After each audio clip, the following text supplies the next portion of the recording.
Now, punch na natin. Ayan na, nag-double in size na siya. Ayan na, okay. So, lagay na natin siya dito. And, ayusin na natin. Okay.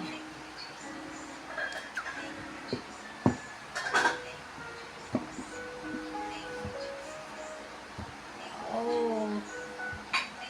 Haha. Rectangular.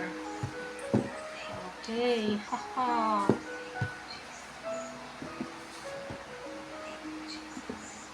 Okay, do. Ayan na yan.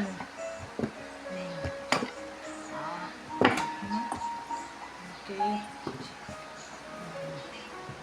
Ganyan yung nakita ko sa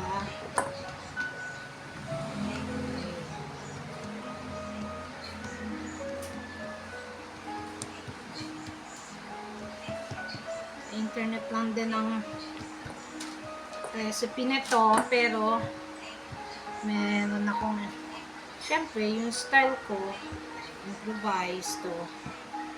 Ayun, tsaka tinansya ko lang. Okay na. Okay, now ito, the butter has already melted. Wow, ang ganda.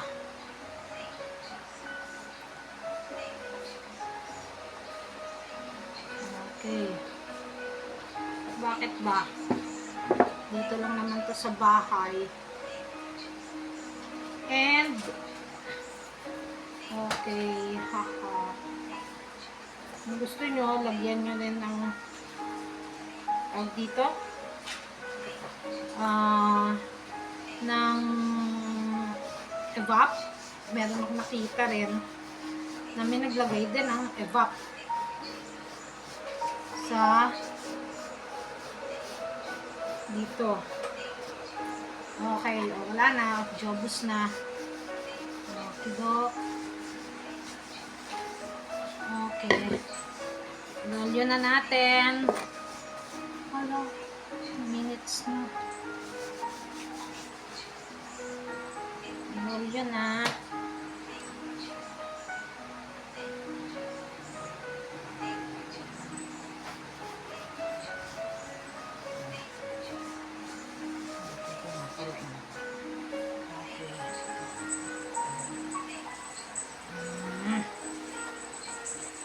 Okay.